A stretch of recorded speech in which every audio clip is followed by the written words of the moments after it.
ये देखो, नेचर के साथ योगा करो, बहुत स्ट्रेस फ्री रहोगे, no doubt, but safety first होनी चाहिए। पहले लोग उतना प्राउडली या खुल के नहीं बोलते थे, लेकिन अब इस चीज़ को अगर कोई कर रहा है ना तो वो प्राउडली बोल पा रहा है। कि लोगों को इतना अवेयरनेस नहीं था, बट आज हम देख रहे हैं अगर लोग जिम भी कर रहे हैं ना तो उसके साथ उनको पसंद है योगा करना।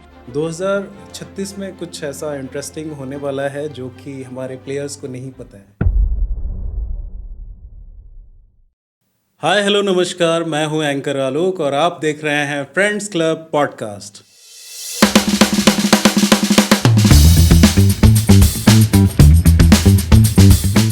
तो आज हमारे साथ है हमारे स्टूडियो में एक बहुत ही स्पेशल गेस्ट जिनका नाम है मिस धनश्री लेकुरवाले। जी हाँ, ये वो पर्सन है जिन्होंने इंडिया को योगा में रिप्रेजेंट किया है और इन्होंने जीते हैं 23 मेडल। जी हाँ, 23 मेडल्स फॉर इंडिया, जिनमें सिल्वर और गोल्ड ये दोनों हैं। और उसके बाद मैं आपको बताना चाहूँगा कि ये जो गेम है, जिस फॉर्मेट में ये गेम खेलती हैं या पार्टिसिपेट करती हैं, ये हमारे इंडिया की हिस्ट्री से जुड़ा हुआ पार्ट है। जी हाँ, योगा जो है इसके बारे में आप सभी लोग जानते होंगे और आप लोग ये भी जानते होंगे कि हिस्टोरिकली अगर देखा जाए तो योगा कितनी पुरानी चीज़ है और इस चीज़ को लेके आगे बढ़ना और इसके बेस पे आगे इंडिया का नाम करना, ये बहुत बड़ी बात है। और इसके बाद मैं आपको ये भी बताना चाहूँगा कि इन्होंने जो मेडल्स जीते हैं वो ना सिर्फ इंडिया में बल्कि इन्होंने पार्टिसिपेट किया है Malaysia, south Korea, south America, Argentina, Singapore और ऐसे ही ढेर सारी कंट्रीज़ में। सो ज़्यादा देर ना करते हुए मैं मिलवाना चाहूँगा हमारी आज के स्पेशल गेस्ट मिस धनश्री लेकुरवाले से। So welcome ma'am. Thank you Alok. You most welcome ma'am. I hope आपको हमारे पॉडकास्ट पे आके अच्छा लगा होगा। यस, बहुत मज़ा आ रहा है क्योंकि कुछ नया, कुछ इंटरेस्टिंग अभी होने वाला है। जी हाँ, और मुझे ऐसा पता चला था कि मैम ने अभी रिसेंटली जो न्यू दिल्ली में एशियन गेम्स हुए उसमें योगासना में मैम ने गोल्ड जीता है। जी हाँ, मैम एक और गोल्ड जीत कर लेकर आई हैं। तो मैम, मैं आपसे जानना चाहूँगा कि अभी जो रिसेंट में एशियन चैम्पियनशिप हुई न्यू दिल्ली में, तो उसको जब आपने जीता, वहाँ पे जब आपने जीता है तो उसका एक्सपीरियंस कैसा रहा? देखो, हाल ही में जस्ट 25 टू 27 अप्रैल में ये चैम्पियनशिप हुई है। मीन्स कुछ महीने पहले ये कंपटीशन हुई है। इंडिया में कंपटीशन थी तो बहुत अलग एक क्रेज़ भी था क्योंकि इंडिया है, अपना देश है।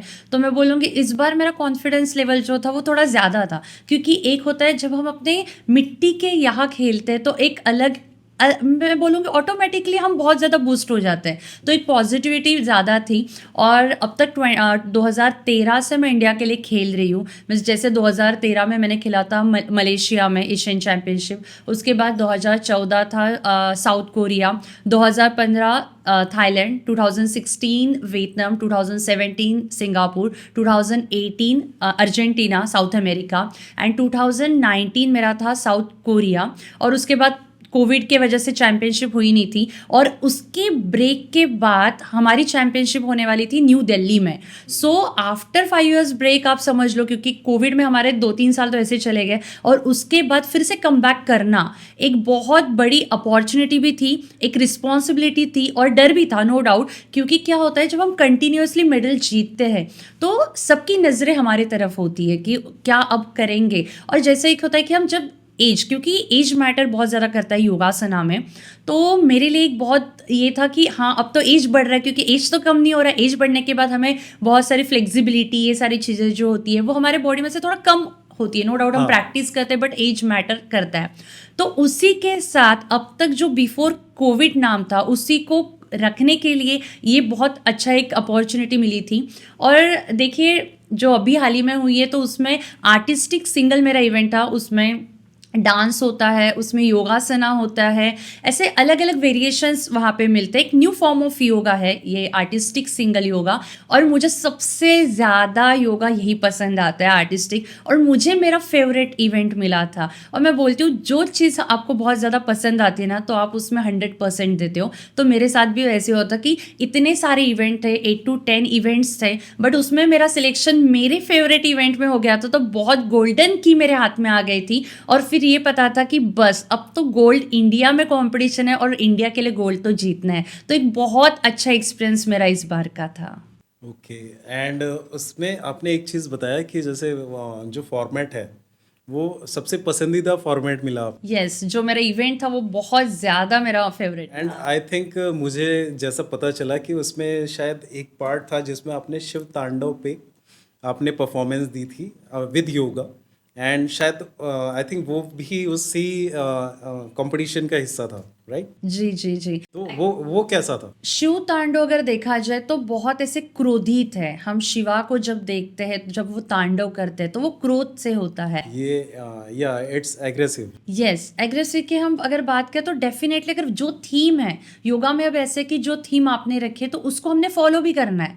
अगर मैंने कोई एक देवी का कोई सॉन्ग चूज किया है तो मुझे एक्सप्रेशन वैसे लाने। तो यहाँ तो एक मैं बहुत हंसमुख हूँ फ्रैंकली, और एक हंसमुख पर्सन को तांडव अगर करना है तो वो लोग बहुत डिफिकल्ट टास्क था मेरे लिए। Exactly. बट जब गेम आता है, अपने इसकी बात आती है तो वो हो जाता है। तो वहाँ पे स्माइल के साथ योगा परफॉर्म करना है, और एग्रेसिव परफॉर्मेंस करते हो जब डांस हम कर रहे हैं तो ये करना है। तो ऐसा एक अलग कॉम्बिनेशन मेरे लिए था जो मेरे लिए बहुत डिफिकल्ट था। क्योंकि अगर स्माइली वाला कोई सॉन्ग रहता है तो सबको पता है मैं बहुत फ्लोली, बहुत अच्छे से उसमें ये कर सकती हूँ। बट ये थोड़ा एक हंसमुख पर्सन के लिए थोड़ा अलग ये था। तो बहुत मज़ा आया था इसमें, क्योंकि जब मैं प्रैक्टिस करती तो ऐसे था कि तांडव करते करते मैं स्माइल ही करती रहती थी। तो सब ऐसे था कि नहीं, आपको दीदी हंसना नहीं है, यहाँ पे नो स्माइलिंग, ओनली क्रोध दिखाओ। तो एक अलग एक्सपीरियंस था, और जो सबको बहुत प्यारा लगा था, कुछ नया। क्योंकि जो हमारे कॉस्ट्यूम्स भी होते हैं वो भी उसी तरीके से होते, प्रॉपर शिवा जैसे ब्लू।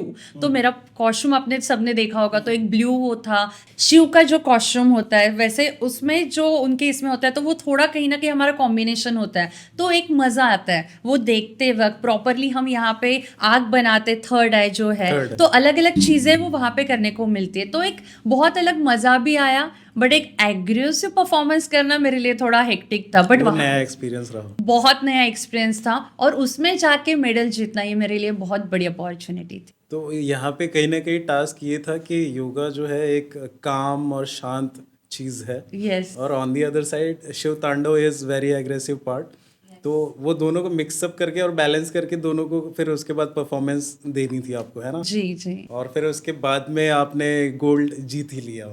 यस, वो तो ये था बस मेरी स्माइल ना निकल जाए परफॉर्मेंस के टाइम। बट जैसे परफॉर्मेंस हो गया था, मैं बोलूँगी कि जो मैंने 2.5 से 3 मिनट जो कंट्रोल किया था वो रिलैक्स होने के बाद बहुत अच्छा लगता है। क्योंकि हम फाइनली अपने फाइनल इसमें आ जाते हैं। और जब डेफिनेटली कोई भी पर्सन रहे, स्पोर्ट्स पर्सन रहे, जब हाथ में मेडल आता है तो उसकी खुशी तो मैं बोलूँगी वो आई कांट मीन्स वर्ड्स में वो मैं बोल ही नहीं सकती हूँ कि वो क्या खुशी रहती है। वो एक पर्सनली फील कर सकता है कि वो क्या प्यारी फीलिंग है जब आप यस जीतते हो, यस यस। ओके। अच्छा, मुझे एक और चीज़ पूछनी थी कि जैसे योगा जो है ना, आई थिंक ऑलमोस्ट जितने इंडियंस हैं उनको ये पता है कि that yoga is originated from India, ठीक है? और योगा एक ऐसा पार्ट था, बीच में अगर आप देखो तो एक ड्यूरेशन था जहाँ पे फेड आउट होने लग गया था, ठीक है? But after that Ramdev Baba जी आए, जी या फिर उन्होंने इस चीज़ को आगे बढ़ाया, और उसके बाद में योगा जो है वो फिर से फेमस हो गया। अब आप जिस गेम को लेके आगे चल रहे हो, है ना, तो इस गेम में जब आपने स्टार्ट किया होगा, क्योंकि आपने 30 गोल्ड मेडल्स जीते हैं, तो ऐसा भी हो सकता है कि जब आपने शुरुआत की होगी तो ऐसा सीन नहीं रहा होगा जैसा आज की डेट में है, राइट? तो उस टाइम के क्या चैलेंजेस थे जो आपको फेस करने पड़े? पहले तो मैं बोलूँगी थैंक्स टू रामदेव बाबा जी, क्योंकि उनकी वजह से मैं बोलूँगी कि इंडिया में फिर से वो ट्रेंड आ गया योगा Exactly. का। और उसके बाद हमारे मिनिस्टर को भी मैं थैंक यू बोलूँगी, क्योंकि देखिए मिनिस्ट्री की वजह से आज योगा जो है वो योगा डे हम सेलिब्रेट कर रहे हैं, जो पहले नहीं होता था। पहले नहीं होता। यस, बट 21 जून हम देखते हैं अब योगा डे हम सेलिब्रेट करने लग गए, ऑलमोस्ट 10 ईयर्स हमें हो गए। तो ये बहुत बड़ी अपॉर्चुनिटी थी योगा के लिए। डेफिनेटली 10 ईयर्स हम देख रहे हैं कि इसमें हो गए, बट जब मैंने योगा स्टार्ट किया तो उसको तो 23 साल हो गए। अब बिफोर 23 ईयर्स योगा कुछ भी नहीं था। फिर उसके बाद मैंने देखा कि लोगों को बताना योगा एज अ स्पोर्ट्स से बहुत डिफिकल्ट टास्क रहता है, क्योंकि लोगों को बाकी कोई सारी मानेगा ही चीज़ें नहीं। एग्जैक्टली जब मुझे याद है, जब मैं स्पॉन्सरशिप के लिए जाती थी, जब बहुत न्यू मेरा स्टार्टिंग जब जर्नी हुई थी 2013 में, तब मुझे बताना पड़ता था कि हाँ मैं योगा में पार्टिसिपेट करती हूँ और ऐसे ऐसे योगा होता है। योगा जो हेल्थ वाला है वो टोटली डिफरेंट दैन स्पोर्ट्स, ये बहुत अलग है। जो हम स्पोर्ट्स में कर रहे हैं योगा, ये टोटली डिफरेंट है कंपेयर टू जो हम नॉर्मल डेली लाइफ में करते हैं। तो ये चीज़ मेरे लिए बहुत ज़्यादा डिफ़िकल्ट थी एक्सप्लेन करना, कहीं स्पॉन्सरशिप के लिए या फिर बहुत सारी जगह पे जाके बताने के लिए। बट धीरे धीरे हम देख रहे हैं कि योगा का जो क्रेज़ है वो आज एक कुछ अलग ही लेवल पे चल गया है। हम देख रहे हैं कि 21 जून को सभी लोग योगा करते हैं, और बहुत सारे लोग मैं बोलूँगी अभी योगा की तरफ आ रहे हैं। सिर्फ तरफ ही नहीं, मैं बोलूँगी योगा एज अ स्पोर्ट्स भी लोग, हाँ ठीक है योगा स्पोर्ट्स होता है, अब लोग प्राउडली बताते हैं कि हाँ हम योगा प्लेयर है। पर वो टाइम जब मैंने स्टार्ट किया था तो वो एक अलग शुरुआत थी। ये चीज़ यहाँ पे मैं थोड़ा सा रुकना चाहूँगा। ये चीज़ बहुत सही बोली आपने कि पहले लोग उतना प्राउडली या खुल के नहीं बोलते थे, लेकिन अब इस चीज़ को अगर कोई कर रहा है ना तो वो प्राउडली बोल पा रहा है। तो ये जो चेंज है ये तो मैं एग्री करूँगा कि ये सच में हुआ है, और उसके बाद में योगा को लोग सीरियसली लेने लग गए हैं। तो आपको क्या लगता है कि इसको और भी आगे लेके जा रहे हैं लोग पर्सनल लाइफ में? डेफिनेटली मैं बोलूँगी, क्योंकि मेरे खुद के इंस्टीट्यूट है, मेरे नागपुर में 2 ब्रांचेस है योगा। कहाँ कहाँ पे? 2 ब्रांचेस, मेरी पहली ब्रांच है डिघोरी में, रतन नगर योगा लाइफ सेंटर से। अगर गूगल पे अगर आप लोग सर्च करते हो तो हम लोग योगा लाइफ सेंटर से मिल जाएंगे। एक देवनगर एंड एक डिघोरी, नियर टू डिघोरी एक्चुअली रतन नगर, ये हमारे 2 ब्रांचेस हैं। मैं देखती हूँ कि जब मैंने शुरुआत की थी मीन्स जब मेरा सेंटर था तब ना लोगों का मैंने क्रेज़ देखा है कि हम कहाँ जा रहे हैं, तो हम जिम जा रहे हैं तो वो प्राउडली बताते थे। और अभी ऐसा है कि नहीं हम योगा जा रहे हैं तो वो भी एक प्राउड अब अलग है। तो वो टाइम मैंने देखा है कि स्टार्टिंग में कि लोगों को इतना अवेयरनेस नहीं था, बट आज हम देख रहे हैं अगर लोग जिम भी कर रहे हैं ना तो उसके साथ उनको पसंद है योगा करना। उसका रीज़न भी है क्योंकि कोविड में बहुत सारे लोगों को पता चला कि इम्यूनिटी पावर अगर बूस्ट करने तो उसके लिए कोई मेडिसिन नहीं है, उसके लिए अगर आप योगा करोगे तो कोविड से आप दूर रहोगे। तो बहुत सारे लोगों ने कोविड टाइम में योगा करना स्टार्ट किया, और बहुत प्राउडली मुझे मैं बता सकती हूँ आप लोगों को कि वो लोग सिर्फ वहाँ तक नहीं रुके, तो आफ्टर उसके बाद भी वो लोग आज भी योगा करते हैं। तो ये मैं बोलूँगी पहले अगर 10 लोग करते होंगे तो एटलीस्ट अभी 50 to 60% लोग करते हैं। तो ये बहुत अच्छा रेशो अभी ग्रो हुआ है। और सेंटर्स में भी मैं देखती हूँ कि हम लोग बोलते हैं कि योगा सिर्फ एक एज के बाद करना चाहिए, नहीं, क्योंकि जिनको फिजिकल और मेंटली फिट रहना है, उन दोनों चीज़ अगर हेल्दी रखनी है तो डेफिनेटली चाहे वो यंगस्टर रहे, चाहे वो बच्चे रहे या फिर एजेड रहे, सबको योगा बहुत ज़्यादा ज़रूरी है। तो मैं बोलूँगी कि अभी जो क्रेज़ है योगा का वो बहुत अच्छा है, और लोगों को समझ में आ रहा है कि नहीं अभी योगा करेंगे, योगा से ही होगा जो बोलते हैं। तो डेफिनेटली ये चीज़ है। ये बहुत अच्छी चीज़ बोली आपने। मुझे ना एक चीज़ आई थिंक ऑडियंस इससे रिलेट कर पाएगी, वो पूछना था आपसे कि आजकल बिकॉज ऑफ रील्स या फिर बिकॉज ऑफ वीडियोस, है ना, एक इन्फ्लुएंसिंग बहुत ज़्यादा बढ़ गई है कि मतलब कोई जिम को प्रमोट करता है, कोई वेट वर्कआउट को प्रमोट करता है, कोई योगा को प्रमोट कर रहा है ना। तो ऐसे ढेर सारी डिफरेंट डिफरेंट चीज़ें प्रमोट की जा रही हैं। बट मेरा आपसे as a person, as a yoga player ये सवाल है कि योगा हमारे हेल्दी रूटीन या फिर हेल्दी लाइफ को लेके कितना कारगर होता है, और अगर कोई पर्सन डेली योगा करता है तो उसको क्या बेनिफिट्स मिलते हैं, या फिर अगर किसी को हेल्दी रहना है तो कौन कौन सी बेसिक योगा हैं जो एक पर्सन घर पे बैठ के कर सकता है और वो फिट रह सकता है। मैंने तो अभी बता दी, जिनको मेंटली अगर अच्छा रहना है तो उसके लिए योगा बहुत ज़रूरी है, क्योंकि हम जो सेंचुरी में रह रहे हैं हम देख रहे हैं कि सब लोग काम कर रहे, सिर्फ भाग रहे काम के पीछे, बट कहीं ना कहीं रिलैक्सेशन, कहीं ना कहीं मेंटल जो स्ट्रेस है उसको मीन्स रिलैक्स करना भी बहुत ज़्यादा ज़रूरी है। तो उसके लिए तो मेंटल स्ट्रेस के लिए अब कोई मेडिसिन या फिर कुछ नहीं है। हाँ, मैं बोलूँगी जिनको डांस पसंद है, जिनको म्यूज़िक पसंद, जो पसंद है वो करो, क्योंकि मेंटल स्ट्रेस उससे कम होगा। बट आपको वो मेंटल स्ट्रेस बहुत ज़्यादा कम करना है तो बेस्ट है आप प्राणायाम करो, आप मेडिटेशन करो। अब डायरेक्ट मुझे पता है बहुत सारे लोगों के मन में ये आएगा, तो अगर हम मेंटली डिस्टर्ब है तो हम सीधा जाके तो प्राणायाम मेडिटेशन नहीं कर सकते हैं। तो मैं बोलूँगी फॉलो अष्टांग योग अपने लाइफ में। तो उसमें हम अगर फॉलो करते हैं तो फर्स्ट मीन्स यम नियम आसन प्रत्याहार धारणा ध्यान समाधि ये चीज़ आती है। बट उसमें आप देखो तो आसन्स को भी इम्पॉर्टेंट पहले दिया गया है। तो आसन्स के क्या होगा ना, जो हमारा चंचल मन है आजकल, तो वो शांत होगा और उसके बाद हम प्राणायाम कर पाएंगे। और प्राणायाम के बाद धीरे धीरे जब आपका मेंटल स्ट्रेस है जब वो कम होगा तब आप मेडिटेशन कर पाओगे। तो ये एक प्रोसेस है, उसको आप अगर इंजॉय करते हुए करोगे तो डेफिनेटली डेली लाइफ में बहुत ज़्यादा बेनिफिट्स होंगे। अब ऐसे हैं, मैंने देखा है बहुत सारे यंगस्टर जो आईटीज़ में है वो बोलते हैं मैम टाइम ही नहीं मिलता है। मैं बोलूँगी इतना कोई भी बिजी नहीं है, सबके पास टाइम है। सब अपने लिए एटलीस्ट 10 मिनट्स तो निकालो जब आप प्राणायाम, अगर वो भी नहीं होता है तो सूर्य नमस्कार बेस्ट है।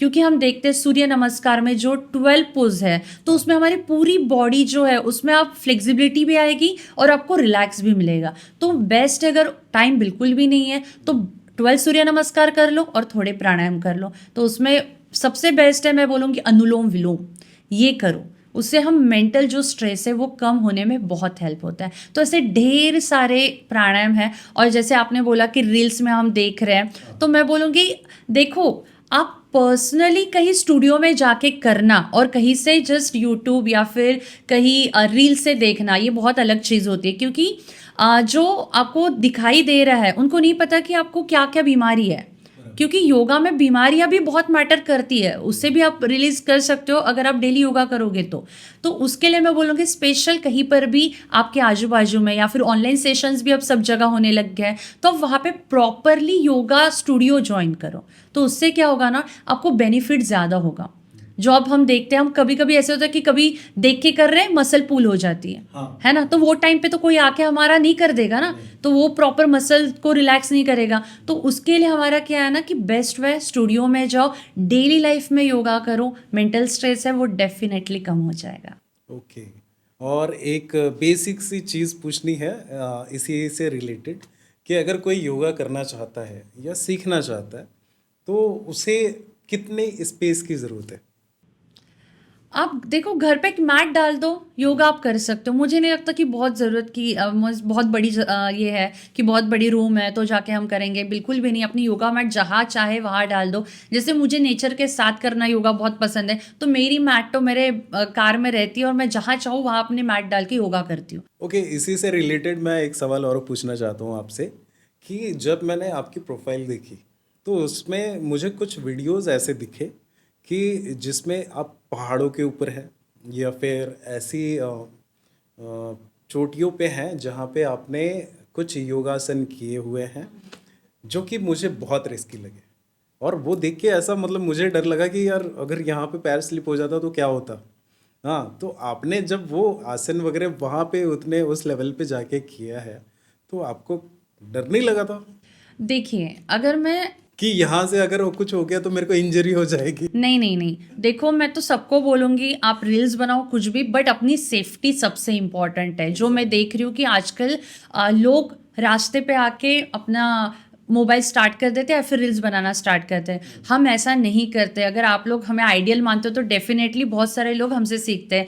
जब हम शूट करते हैं तो हम उसका पहले ध्यान रखते हैं कि अगर कुछ होगा कि नहीं। सेफ्टी तो फर्स्ट। डेफिनेटली जो वहाँ पे पहाड़ था तो उसके पीछे और एक छोटा पहाड़ था, तो वो सेफ्टी फर्स्ट होनी ही चाहिए। तो सीधा हम कहीं पर भी जाके योगा करेंगे ऐसा नहीं है। देखो नेचर के साथ योगा करो, बहुत स्ट्रेस फ्री रहोगे no doubt, but safety first होनी चाहिए। और उसके बाद मैं बोलूँगी आप योगा कहीं पर भी करो, कोई फ़र्क नहीं पड़ता। अब मुझे 23 साल हो गए तो मेरी फ्लेक्सिबिलिटी उतनी है, या फिर मुझे आइडिया कि मेरी बॉडी कितनी ट्विस्ट हो सकती है, जो बहुत ज़्यादा मुझे लगता है वो मिलियंस में जो मेरा वीडियो गया है, तो वो जो ट्विस्टिंग है वो सबको बहुत प्यारी लगी थी, नो डाउट। वो आसन भी उतना ही खूबसूरत था, जगह भी उतनी ब्यूटीफुल थी। बट मैं सभी यंगस्टर या फिर जो ये हमारा शो देख रहे हैं, उन सबको बोलूँगी सेफ पहले प्लेस देख लेना और उसके बाद ही शूट करना। हाँ, और ये नहीं कि मतलब अच्छी वहाँ पे अच्छे बादल दिख रहे हैं, पहाड़ दिख रहे हैं और उसके बाद आपने फोटो और वीडियो बनाने के चक्कर में और उसके बाद सेफ्टी को ध्यान नहीं रखा और कुछ आपके साथ इंसिडेंट हो गया। सो जैसा मैम ने बोला है वैसा आपको करना है, हर चीज़ का ध्यान रखना है और उसके बाद जाके कोई वीडियो लेना है। ओके। जी। सो एक इसी के साथ में आगे बढ़ते हुए मैं ये पूछना चाहूँगा कि अभी मैंने ये देखा है कि ये जो योगा है ना, ये I think and everybody thinks who is the citizen of India कि दिस बिलोंग्स टू अस, है ना। बट इसका जब तक के या फिर किसी भी चीज़ का मैंने देखा है कि हमारे इंडिया से रिलेटेड कोई भी चीज़ जब तक वेस्टर्न साइड से हमें हैमर ना की जाए या फिर वेस्टर्न साइड से कोई कहे ना बताए ना, तब तक के हम लोग मानते नहीं है कि नहीं बाबा ये अच्छी चीज़ है या ख़राब चीज़ है। तो आपको क्या लगता है कि जो योगा है वो इंडियन पीपल कितना उसको वैल्यू देते हैं या फिर अब्रॉड में इसको क्या वैल्यू मिलती है? ये दोनों का डिफरेंस थोड़ा सा मैं जानना चाहूँगा। देखिए, हम इंस्टाग्राम सब देखते हैं, नो डाउट, है ना। तो उसमें आप स्क्रॉल करो, तो स्क्रॉल करने के बाद हम देखते हैं कि जो सीनियर ग्रुप है, लाइक 25 के अबाव, हम देख रहे हैं कि फॉरेन में सबसे ज़्यादा योगा करते हैं।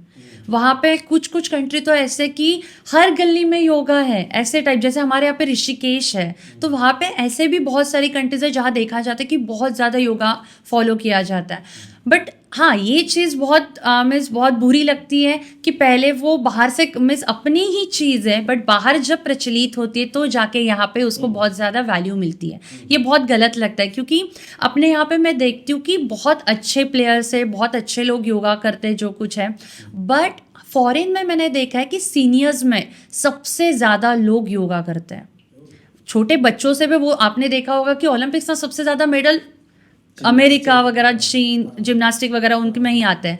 बट उसमें हमने देखा है कि वो छोटे बच्चों से ही स्टार्ट करते हैं, और वो अगर कोई भी गेम आप में पार्टिसिपेट करवाओ बच्चों को, योगा आपको बहुत हेल्प करने वाला है। तो मैं बोलूँगी जो फॉरेन में कल्चर है, ठीक है, योगा का, वो हमने भी लाना चाहिए कि छोटे जब बच्चा है तभी उसको प्राणायाम और योगा का इंपॉर्टेंस सिखा दो, ताकि जब वो बड़ा होगा तो उसको हेल्थ इश्यूज ना हो। जो फॉरेन में हम देखते हैं बहुत सारे वीडियोस आते हैं बड़ों के कि इतने और बहुत डिफिकल्ट लेवल ऑफ आसन्स करते हैं। अब नो डाउट उनकी पर्सनैलिटी, उनकी फिगर वो बहुत ये होती है, इंडियंस की थोड़ी हेल्दी होती है, तो वो भी मैटर करता है। बट अगर हमको भी फिट रहना है तो वो रील्स देखो, उनसे ही भले इंस्पिरेशन ले लो, बट एटलीस्ट योगा करना स्टार्ट करो। मैं बोलूँगी स्पेशली अपने यहाँ के जो अबाउट 25 एज के हैं, तो उन्होंने सबसे ज़्यादा योगा करना चाहिए, जो हम फॉरेन में देखते हैं। और ये जो चीज़ है ये मतलब कि अभी और आगे जा रही है और इसको और आगे लेके जाना चाहिए।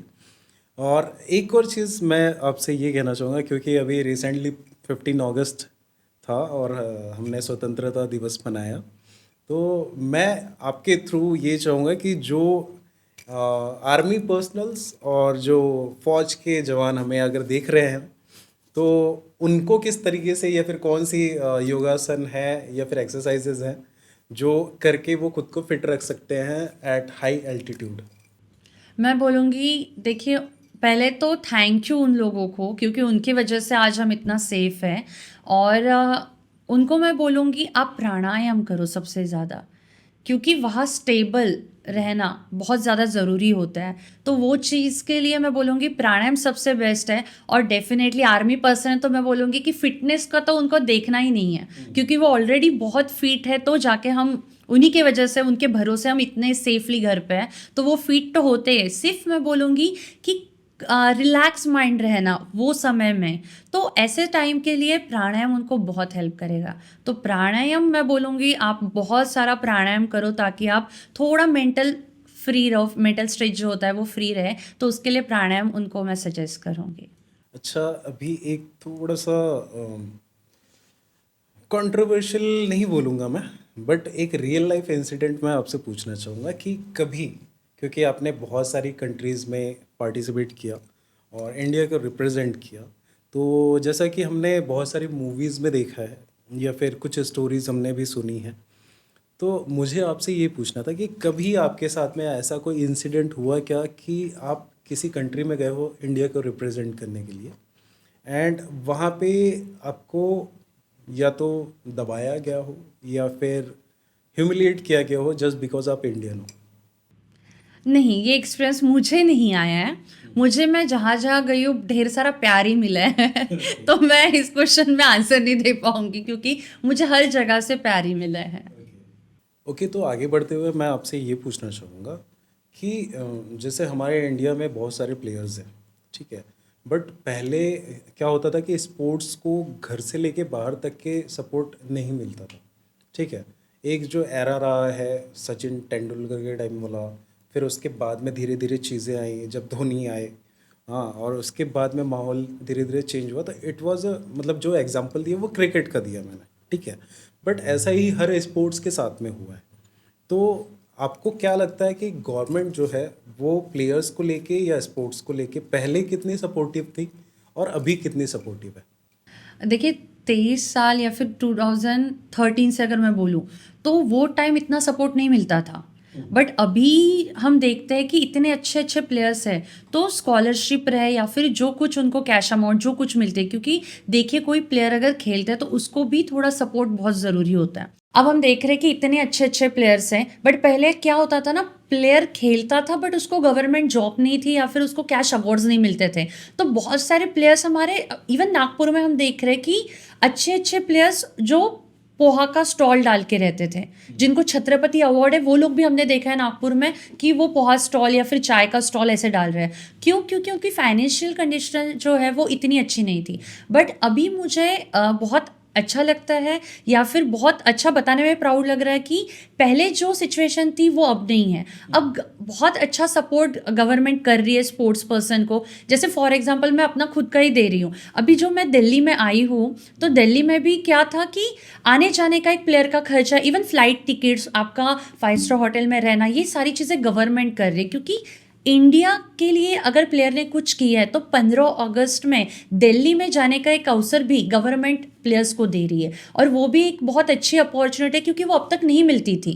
मीन्स एक प्लेयर खेल के आता था, वो अपने घर में रहता था, बट अब हम देख रहे हैं कि उतना ही उसको सपोर्ट सब जगह से मिल रहा है। और थैंक्स टू सारी सोशल मीडिया को मैं बोलना चाहूँगी, क्योंकि उन्हीं के वजह से मैं बोलूँगी प्लेयर्स हर एक घर के अंदर पहुँच रहे हैं। तो ये बहुत बड़ी अपॉर्चुनिटी है। सारे मीन्स मैं बोलूँगी बहुत सारी स्कीम्स है स्पोर्ट्स पर्सन के लिए, और अगर प्लेयर अगर चाहे तो उसका फ़ायदा लेके बहुत आगे बढ़ सकता है। इसके बाद मैं ये जानना चाहूँगा कि हमारे यहाँ पे जैसे जितने भी प्लेयर्स हैं वो अभी अलग अलग चीज़ों में अलग अलग स्पोर्ट्स में परसीव कर रहे हैं, और आई थिंक योगा के भी बहुत सारे जो प्लेयर्स हैं वो आ रहे हैं इस फील्ड में और इस गेम को लेके आगे जाने वाले हैं, ठीक है। बट मुझे आपसे ये चीज़ जाननी थी कि अगर जो ऑडियंस हमें देख रही है या जो प्लेयर्स हमें देख रहे हैं उनके लिए मैं ये पूछना चाहूँगा आपसे कि स्कोप क्या है आगे चल के योगा का, और योगा जो एज अ स्पोर्ट फ्यूचर क्या है इंडिया में? देखिए मैं तो बहुत लकी मानती हूँ खुद को, जो नागपुर में सबसे पहले नाम बन गया था वो धनश्री लेकुरवाड़े था। क्योंकि देखिए क्या होता है ना, जब कोई एक नया स्पोर्ट्स आता है और उसमें नाम बनाना ये बहुत डिफिकल्ट टास्क था। अब हम देख रहे कि वो टाइम से लेके अब तक की जो जर्नी है मेरी वो सीधी नहीं थी, बहुत ट्विस्ट एंड टर्न थे और इतनी अपॉर्चुनिटीज़ नहीं थी। बट अभी जितने भी प्लेयर्स हैं, जितने भी यंगस्टर्स हैं, मैं बोलूँगी बहुत सारी अपॉर्चुनिटी इंडिया में भी है और इंडिया के बाहर भी हम देख रहे हैं कि बहुत सारी अपॉर्चुनिटीज़ है। अब हम देख रहे हैं कि जो योगा प्लेयर्स हैं जिन्होंने इंडिया के लिए खेला है उनको इनकम टैक्स ऑफिसर या फिर इतने अच्छे अच्छे पोस्ट भी मिल रही है। तो अगर आप प्लेयर बनना चाहते हो तो डेफिनेटली आपका फ्यूचर बहुत ब्राइट है। और उसके बाद अगर किसी को ट्रेनिंग सेंटर डालना है, योगा स्टूडियोज डालना है, तो उनके लिए भी मैं बोलूँगी कि अभी जो हम लोग देख रहे हैं कि हम फिटनेस की तरफ ज़्यादा बढ़ रहे हैं, तो डेफिनेटली जो अभी आने वाले 10 साल है उसमें हम बहुत ज़्यादा अलग चेंज होने वाला है। तो मैं बोलूँगी योगा बहुत अच्छी अपॉर्चुनिटी है, उसको ग्रैब करो और आगे बढ़ो, और बहुत अच्छा स्कोप है। ओके, और आई थिंक इस अपॉर्चुनिटी को ग्रैब करने के बाद आपको ज़्यादा एग्रेसिव होने की ज़रूरत नहीं है ना, बहुत कामली उस चीज़ को लेके चलने की ज़रूरत है। और हमारे इंडिया में मैंने कुछ सुना था, अगर ये कंफर्म हो तो मैं आपसे जानना चाहूँगा कि 2036 में कुछ ऐसा इंटरेस्टिंग होने वाला है जो कि हमारे प्लेयर्स को नहीं पता है।